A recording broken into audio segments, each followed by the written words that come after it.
여기 대문이 있고요. 집에 가려면은 걸어서 못 갈 것 같아요. 집에 가려면 차 타고 가야 돼. 저 안에 아주 멋진 집이 있는데요. 산속에 집이 있는 것처럼 보입니다.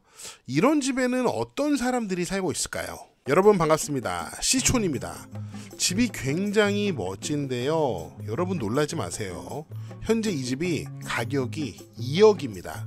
야 시촌아, 저기 시골 산골이니까 비싸지. 아니에요 여러분. 여기는요, 이 집에서 여기가 어디냐면 스타필드 안성. 저는 뭐 스타필드라는 데를 한 번도 가보지 못한 촌놈입니다. 여러분 근데 쇼핑 좋아하시잖아요. 스타필드 안성까지 차로 10여 분밖에 걸리지 않는 곳에 이 집이 있어요. 참 놀라운 가격이죠. 그런데 이 집은 놀라운 점이 참 많아요. 저랑 같이 이 경매물건 전원주택 꼼꼼하게 분석해 보시죠. 자, 일단 현장을 살펴볼 텐데요. 저는 여기 안성 현장에 가보진 않았고요. 미쓰고 부동산에서 확인할 수 있는 자료들을 가지고 여러분과 함께 현장을 살펴보려고 합니다. 시촌 시청자분들에게는 미쓰고 부동산 7일 무료 이용권 3개월 추가 혜택 드리니까 관심 있는 분들은 영상 하단에 설명을 참고하시고요. 집을 딱 보는 순간 와, 집이 참 웅장하다 라는 생각이 드는데, 이 집의 면적이 대략 56평 정도 됩니다. 진짜 규모가 대단하고요. 뒤에 있는 산도 뭐 겨울이어서 나뭇잎이 많이 떨어졌지만 여름에는 굉장히 멋있을 것 같습니다. 물론 여름에 모기도 어마하게 많겠죠. 대문이 이렇게 있고 대문 안쪽으로도 아스팔트로 포장을 해놨습니다. 대단하죠? 안쪽에 들어가면 이런 정원이 보이는데 와, 정원의 규모가 어마어마합니다. 요거를 옆산에서 올라가서 본 것 같아요. 산에 올라가서 보면은 요 잔디하며 요 나무의 크기하며 뭐 거의 골프장이라고 해도 사람들이 믿을 것 같은 느낌입니다. 지금 보시면 여기 대문이 하나 더 있는데요. 그러니까 이 집은 대문이 2개가 있는 거예요. 여기 연못도 보이고요. 이게 금방 확인했던 두 번째 대문이죠. 지도로 한번 대문의 위치를 보면요, 우리가 처음 봤던 요 대문은 여기에 있습니다. 두 번째로 봤던 이 대문은 여기에 있어요. 자, 남쪽에 있으니까 이 대문은 남문, 자 여기는 동쪽에 있으니까 이 대문을 동문이라고 할까요? 무슨 대학교 캠퍼스도 아니고 와, 놀랍습니다. 집이 바라보고 있는 방향은 이 방향, 남동향이에요. 나쁘지 않아요. 뒤에 산이 있고 요 앞에 마당이, 정원이 어마무시하게 큰데 대략 면적이 700평 정도 됩니다. 와, 놀랍죠. 지도로 위치를 좀 더 확인하고 갈게요. 경매물건 여기에 있고요. 자, 여기 있는 큰 건물이 홈플러스 물류센터라고 하고 또 여기 있는 큰 건물이 쿠팡 물류센터라고 합니다. 자, 여기에 서안성 톨게이트가 있는데 톨게이트 나와서 바로 이런 식으로 경매물건에 쉽게 접근할 수 있어요. 좀 더 넓게 보겠습니다. 경매물건 여기에 있고요. 자, 여기에 있는 게 스타필드 하남. 경매물건 전원주택에서 스타필드 하남까지 약 10분 정도면 충분히 차로 접근을 할 수 있습니다. 여기 남쪽에 있는 게 평택 시청이 있는 시내, 그 다음에 여기 서쪽에 있는 게 송탄 시내입니다. 송탄 부대찌개가 바로 이 지역인가요? 맛있겠네요. 집을 더 보겠습니다. 집은 약간 연식이 있는 것처럼 보여요. 건축물 대장을 보니까 조적조, 벽돌을 쌓아서 지은 조적조라고 합니다. 저는 집을 딱 보고 2층 집이라고 생각을 했는데 건축물 대장을 보니까 지층 1층이라고 되어 있네요. 그러니까 여기가 지하층, 여기가 1층인가 봅니다.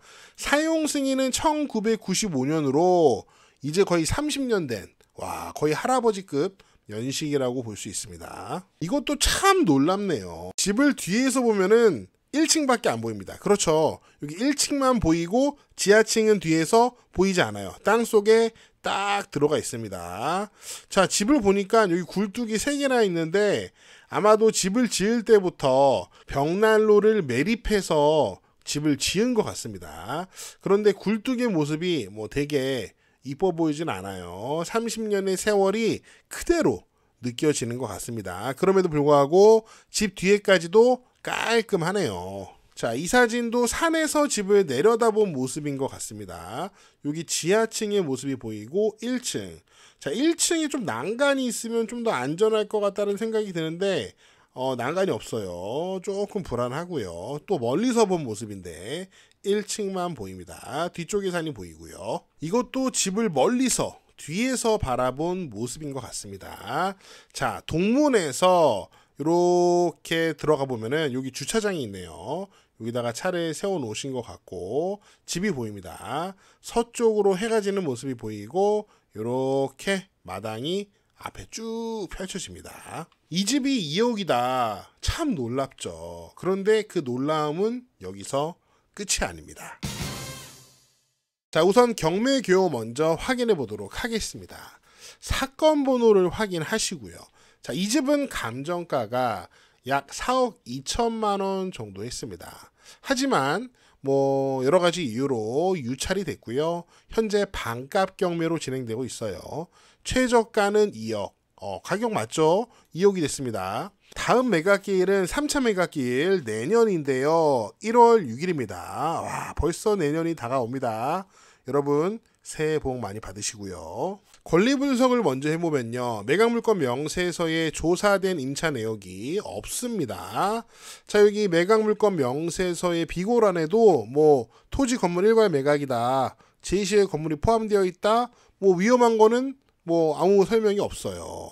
자, 그 다음에 현황 조사서를 봐도 여기 채무자 겸 소유자 1인이 전입되어 있고요. 다른 사람은 전입된 사람이 없습니다. 외국인 체류 확인서를 봐도 외국인 전입 신고된 것은 없어요. 그러므로 임차인과 관련된 권리적인 문제는 없다고 볼 수 있겠죠. 매우 깔끔합니다. 그런데 왜 이렇게 가격이 떨어진 거죠? 왜 이렇게 경매 시장에서 사람들에게 외면을 받은 거죠? 물론 건물이 너무 오래돼서 사람들이 야, 저렇게 30년 된 집을 어떻게 내가 낙찰을 받아, 이렇게 생각할 수 있는 면이 있죠. 그거 말고도 또 다른 놀라운 점들이 제가 보기에는 많이 있어요. 첫 번째 놀라운 점은 제가 이 경매 물건의 도로를 분석하다가 발견했는데요. 미쓰고 부동산에서 국공유지 필터링을 딱 눌러 보겠습니다. 그러면은 경매 물건 전원주택 토지가 이렇게 있고요. 지금 여기 주황색과 초록색으로 표시된 부분이 국공유지예요. 여기 보시면은 토지가 양쪽으로 국공유지와 딱 접해 있는 것을 확인할 수 있습니다. 그러니까 이 집까지 진입하는 데는 전혀 문제가 없다는 거죠. 그런데 제가 진짜로 놀랐던 게 뭐냐면은 아까 우리가 확인했지만 여기 보시면은 여기 보이시죠, 여러분? 이 집에 남문이 있고 그다음에 여기에 이 집에 동문이 있습니다. 여기 동문이 보이죠? 자, 근데 동문의 위치는 뭐 좋습니다. 여기 남문의 위치를 보시면은 이 남문이 지금 여기가 국어 도로예요. 국유지 국어 도로. 거기 여기 대문이 있다는 거죠. 그러니까 여기 보이는 이 도로는 국유지 도로라는 겁니다. 집 안에 있는 것 같지만 실제로는 국유지 도로. 그리고 국유지 도로 한가운데 이렇게 대문이, 이 집의 남문이 이렇게 서 있는 거예요. 그리고 이 아스콘 포장도 이 집 주인이 한 게 아니고 아마도 지자체에서 했을 것 같아요. 물론 저의 개인적인 추측입니다. 카카오맵을 보면은 요 스카이뷰 위성 지도를 요 연도별로 확인할 수 있는데 현재는 이런 모습입니다. 현재 보시면은 요 국유지가 이렇게 깔끔하게 아스콘으로 포장이 되어 있는 상태인데 이 집은 1995년에 지었잖아요. 가장 오래된 2008년도 요 사진을 보시면은 여기 전혀 포장이 되어 있지 않죠. 그리고 이렇게 구역이 나뉜 거 보니까 아마도 이 경매물건 요 남서쪽에 있는 땅이 전원주택지로 개발이 됐던 것 같아요. 토목 공사를 했지만 현재까지도 요 땅은 아마도 안 팔렸나 봐요. 그래서 이렇게 황무지가 됐죠. 2015년 위성 지도를 보면은 여기 남문 쪽에 최초로 콘크리트가 포장된 것을 확인할 수 있고 이때는 남문은 없었습니다. 그러다가 2018년도에 아스코 포장이 되었고 이때부터 여기에 남문이 생긴 것을 확인할 수 있어요. 그래서 여기서 제가 궁금한 것은 과연 이 도로의 이 부분을 누가 포장했을까가 저는 궁금합니다. 이런 상태에서 이렇게 비포장 도로였던 상태에서 현재는 이렇게 깔끔하게 포장이 되어 있는데 누가 포장을 했을까? 만약에 이걸 안성시에서 포장을 했다면 그야말로 순수한 국공유지로 보는 게 맞을 것이고 그런 국공유지 도로는 대한민국 국민이라면 누구나 사용할 수 있는 도로이기 때문에 이렇게 도로를 막아서는 안 되겠죠. 하지만 다른 상황도 있습니다. 만약에 이 도로 사용자, 이 대문 안쪽에 있는 도로에 대해서 이 집안에 사시는 분이 이 도로 사용자가 국어 점용 허가, 도로 조명 허가를 받아서 이 부분에 대해서 스스로 포장을 해서 관리하고 사용하고 있다 한다면 아무리 국공유지라고 해도 이렇게 대문을 세우는 것을 뭐라고 할 수는 없을 것 같아요. 그래서 혹시나 이 경매물건 전원주택에 관심 있는 분들은 요 남문 지점으로부터 시작해서 이 집으로 들어가는 요 길이 국유지 국어하고 도로이긴 하지만 혹시 이 부분에 대해서 뭐 도로 점용 허가 혹은 국어 점용 허가가 있는지 확인해 볼 필요가 있습니다. 뭐 이것은 담당 공무원에게 문의하면 확인할 수 있기 때문에 그 확인 자체는 어려운 것이 아닙니다. 만약에 이제 점용 허가가 전혀 없다면은 여기 있는 남부는 진짜 놀라운 일이 되겠죠. 그리고 담당 공무원에게 문의를 해봤는데 이 부분에 대해서 점용 허가가 이미 있다 하면은 이 경매 물건을 낙찰받으실 분들은 좀 더 신중하셔야 됩니다.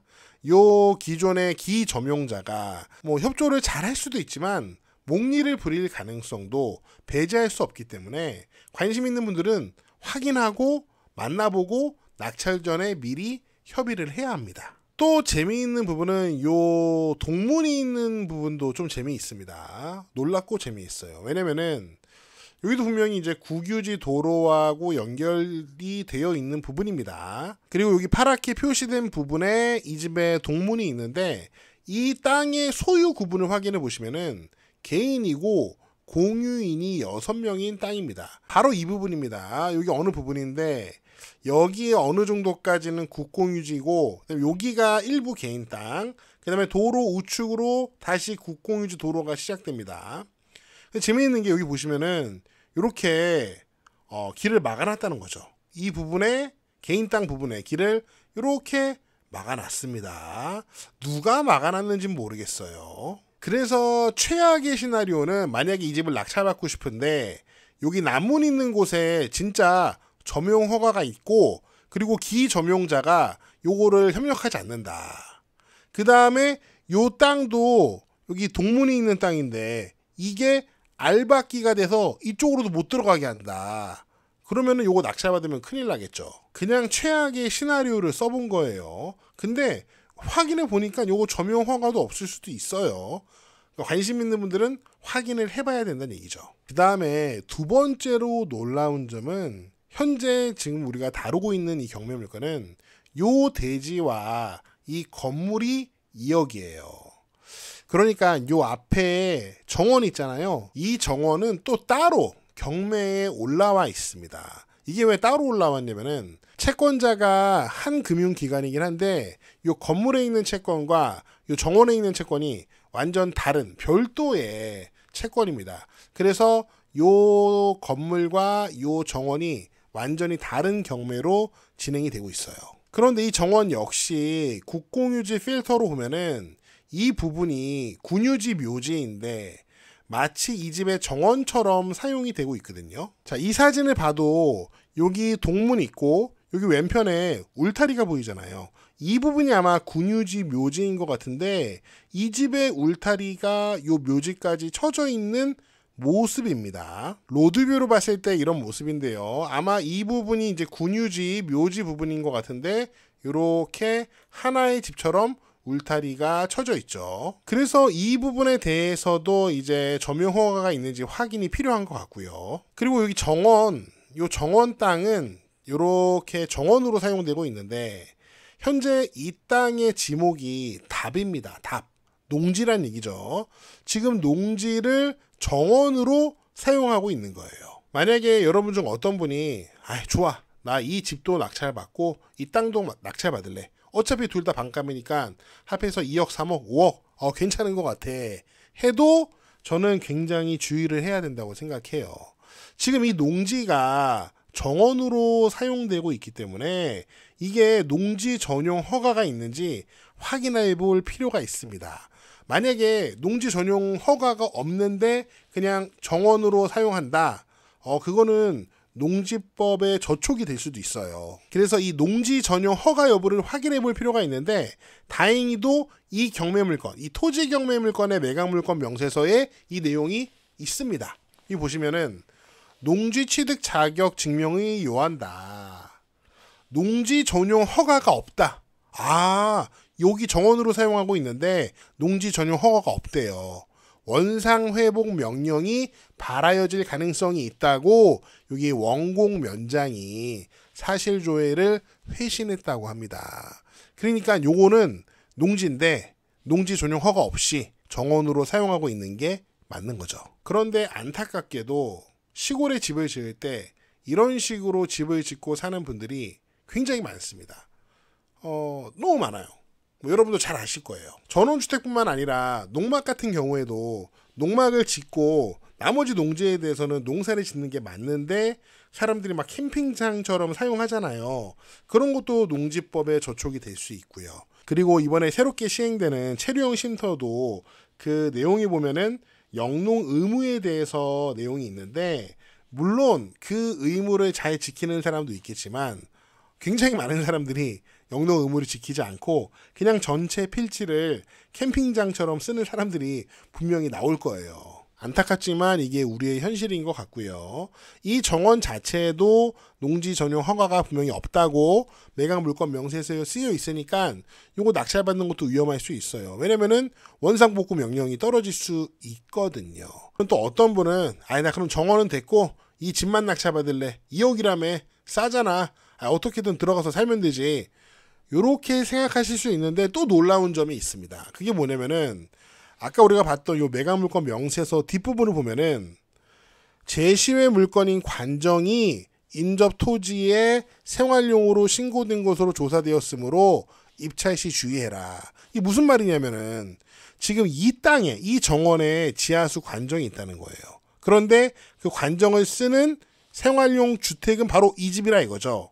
그러니까 집은 있는데 집은 여기에 있는데 관정은 이쪽에 있어요. 와, 놀랍다. 물론 이 집에 현재 상수도까지 들어오고 있다면은 문제가 없을 것 같은데 만약에 이 집에 상수도가 들어오지 않고 이 관정의 지하수가 유일한 급수원이다. 그러면은 얘기가 복잡해집니다. 진짜 놀랍죠. 오늘 영상이 좀 길었습니다. 제가 좀 말이 길었고요. 제가 준비한 내용은 여기까지입니다. 여러분은 어떻게 보셨는지 다양한 의견을 댓글로 남겨주시고요. 저는 다음 영상에서 더 재미있고 유익한 내용으로 돌아오겠습니다. 여러분, See you again!